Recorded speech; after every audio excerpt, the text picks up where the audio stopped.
Hey guys, what's up? Welcome back to the Mash and Drum Whiskey Room. I got a special guest here today to talk about some cool bottles from Stitzel-Weller. I know you guys love your Stitzel-Weller. Tell them who you are. My name is Austin. I have a small new channel called The Bourbon Experience, handle TBE Whiskey. And yeah, I've got these really cool Stitzel-Weller bottles.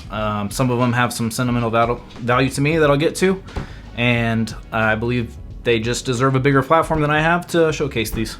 All right, Stitzel-Weller, Austin, come right back. It's the Mash and Drum.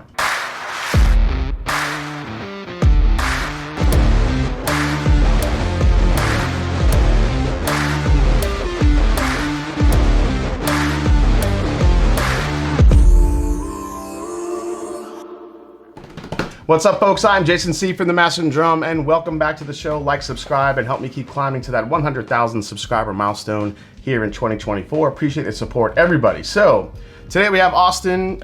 He was kind enough to fly all the way from California to bring me some of these bottles to try. I have to be honest, I've tried this once, although that was a long time ago when these kind of first hit the market. But these will be kind of cool to try, and we'll go through a little bit of the history of Old Fitz, and not only the brand, but then its transition into Pappy Van Winkle's hands, and then ultimately into the hands of Heaven Hill. So why don't you introduce what we have first here? Yeah, thank you, Jason, for having me. Appreciate it. Sure. It's kind of like a little mini dream come true here. But this is a Old Fitzgerald 1849, bottled at 90 proof. On the bottom of it, it has a 1975 glass stamp. Okay. So, and it's an 8-year product. So, comes out kind of mid 60s, depending on when the barrels actually made it into the glass. This is particularly sentimental to me. I purchased this bottle, and then when we found out we were having my daughter, I opened this in celebration for that. So, and then moving on, we have an Old Fitzgerald, and this is a 100 proof, and this was barreled in 62. Barreled in 1962? Yes. Okay. And I believe it was bottled in 70. So I guess I should say real quick, this switched from the Stitzel-Weller distillery, and then in 1972, it switched to the Old Fitzgerald distillery, and then back to the Stitzel-Weller. So this one has the Old Fitzgerald name, this one has the Stitzel-Weller name. The brand goes all the way back to 1870. A guy named S.C. Herbst. He was a rectifier. He was based in Milwaukee, Wisconsin. He registered the trademark in the beginning as J-N-O-E Fitzgerald. So that's where it kind of began. There are a lot of stories told as he created the brand. Most of them are marketing stories, as we know today. A lot of the ones that you guys have probably heard that Heaven Hill likes to tell about, the guy with the keys and thieving the barrels. And while some of that is historically could be true, it is unknown for sure how the brand was named and who John E. Fitzgerald actually was. All right, so why don't you pour them? Okay. Yeah, I did steal a couple samples to save for, I don't know, daughter's wedding or something like that. Oh, that's good. Because this bottle, this has been open for about a year, and I've shared it with quite a few people and auctioned off some samples for good causes. So. Oh, he pours heavy. I like it. I do.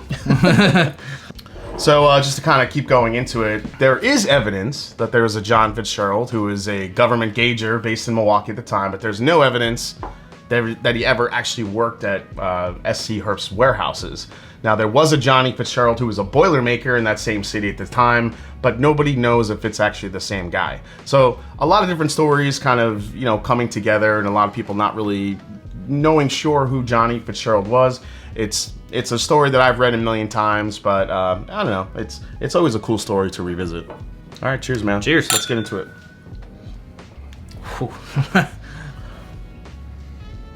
So there's that dusty funk on there, for sure. I love the little bit of a dusty butter toffee note that's in these. I get it all the time, and it's my favorite note in bourbon. I like butterscotch. Butterscotch and, like you said, dusty funk.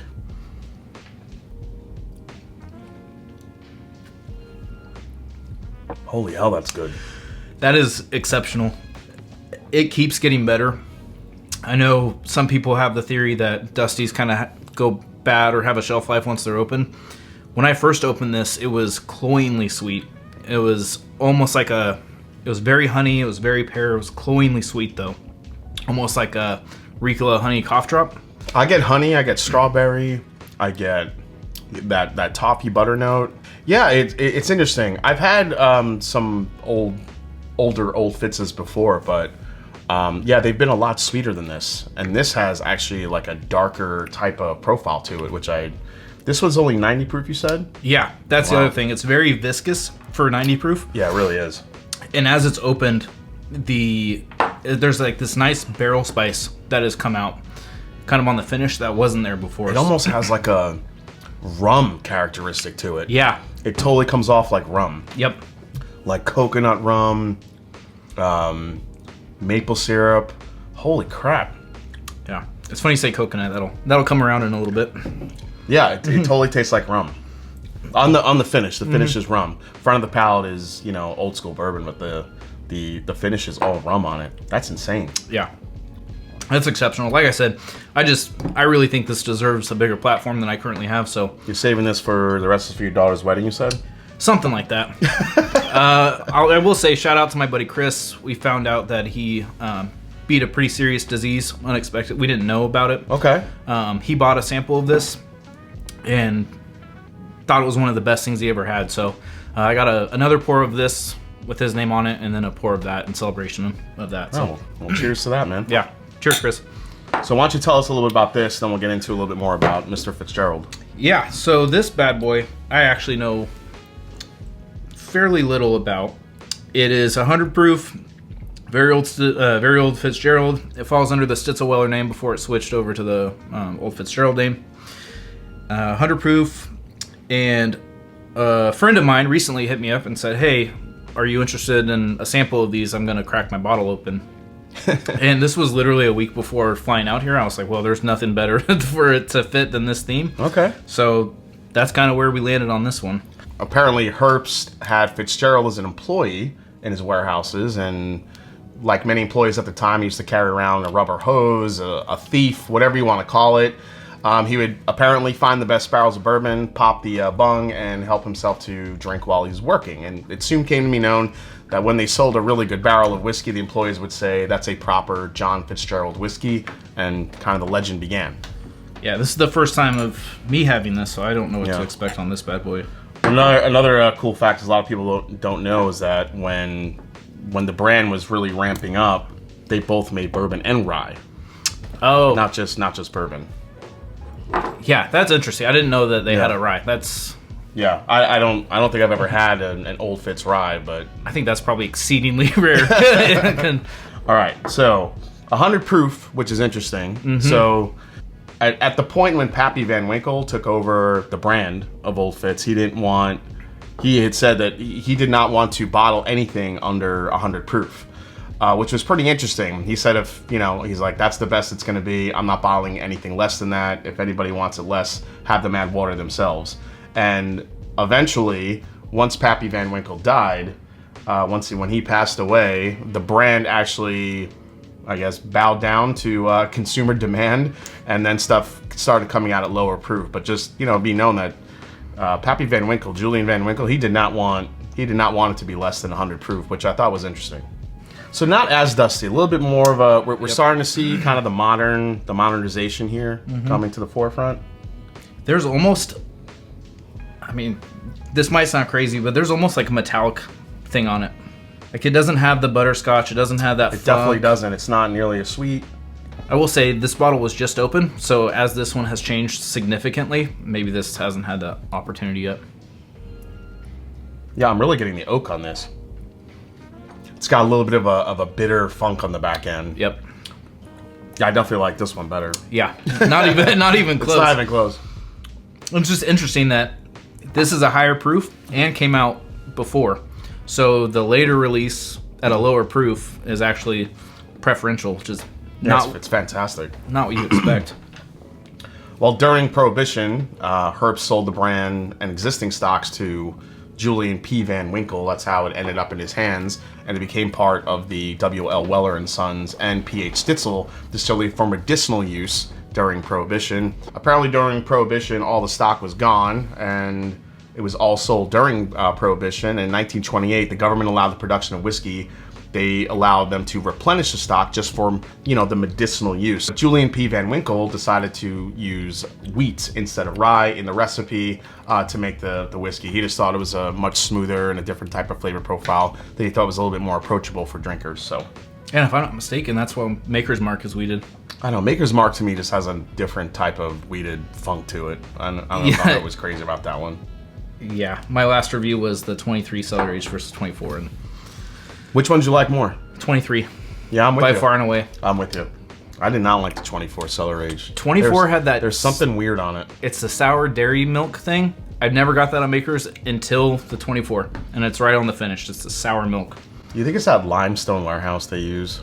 Just leave it in the regular warehouse. Yeah, definitely. Just leave it in the Rick House, Maker's Mark, please. Stop throwing everything in that limestone. I think it's giving it a funky flavor in there.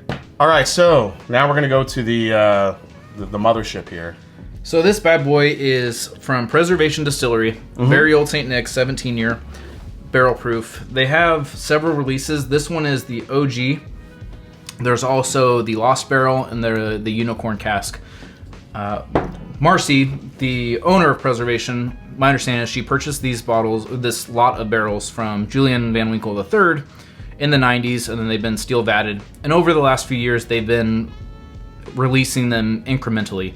When they started out, I think they were about $350 for a 375. Secondary was about 1,000, and now if you go to Preservation and they actually have them available, it's now at a $9.99 price point. So yeah. So this particular one is 108.2 proof. Good proof point.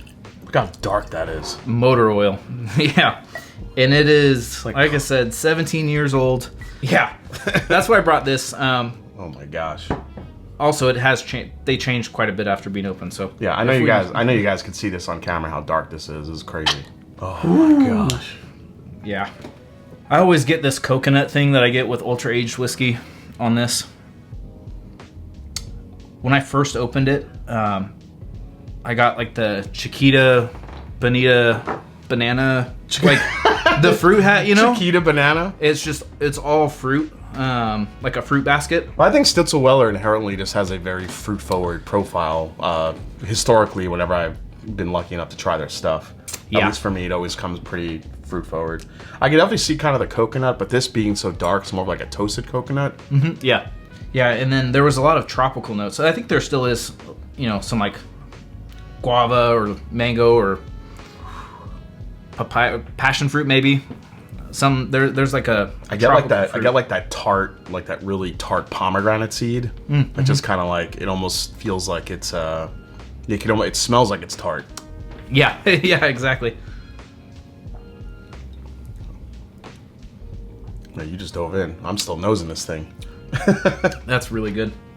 It almost has like a, not that it tastes like Jack Daniels, but it has like that Jack Daniels Coy Hill vibe thing going on, where everything is just super concentrated and dark and rich and dense and all of that. You know when you go into a rick house and you see the barrels are like leaking, like the bourbon goo? Yep. Like, it feels like that should taste like this. Yes. But word to the wise, do not eat that bourbon goo. It does not taste like this, like we're saying. I've never tried it. I've seen it. It looks very appealing. Yeah, don't lick it. I promise. When I see that, that's what I think of, like Pirate Bottles or King of Kentucky would taste like. I get a kind of medicinal cherry note that kind of rides throughout. There's a very rich, like, leather note on it to me too. Yes. Straight, like I'm drinking straight up like a leather, like a homemade leather jacket, fresh like hide. I'm glad you said that. I rarely pick up leather or tobacco. This on the finish, I get leather and tobacco. Yeah, it's straight up leather, tobacco. Almost there's like a balsamic vinegar, like an aged balsamic vinegar note in here too. Yeah, so you like put on Brussels sprouts or something. Yeah. But like you cook it. So, you know, me loving to cook, you throw some balsamic vinegar in a pot with a little bit of sugar, and it just like cooks down, and it becomes a glaze. And that's what it's like, this concentrated glazed balsamic vinegar note. So to continue with the history part, Stitzel-Weller Distillery was sold to Norton Simon in 1972. It was then decided to rename the distillery to Old Fitzgerald Distillery at that time, which was part of a company called Somerset Imports, who also had the rights to Johnny Walker, which is pretty interesting. Then in 1984, Distillers Limited Corporation, who owned Johnny Walker, purchased Somerset Imports to gain control of Johnny Walker, and then as a result, Old Fitzgerald. And then pretty much down the line, Old Fitzgerald became part of United Distillers, which was then sold off to Heaven Hill by 1994 and then into 1999. So that's pretty much the history of it. Long, winding history, but dude, so thank you so much for sharing these. Absolutely. This is really cool. All right, guys, well, thanks for hanging out today here on the Master and Drum. Austin, why don't you tell them about your channel, where to find you? Yeah, if you just search the Bourbon Experience on YouTube, I'll pop up there. The handle is TBE Whiskey. I'm also on Instagram, and I have a Facebook group that is very new. I'm still kind of starting that up, but I do a lot of giveaway samples on my channel. So it's a good way to, if you jump in that Facebook group, to stay up to date on my sample giveaways. All right, go check this guy out. As I always say, it's not about the whiskey, it's the people you share it with. Cheers. And we're gonna drink some more Stitzel-Weller. I'm going back to that first one. Oh, yours is gone. That's all right. He's gonna re-pour some. There we go. Cheers. Cheers. Take care.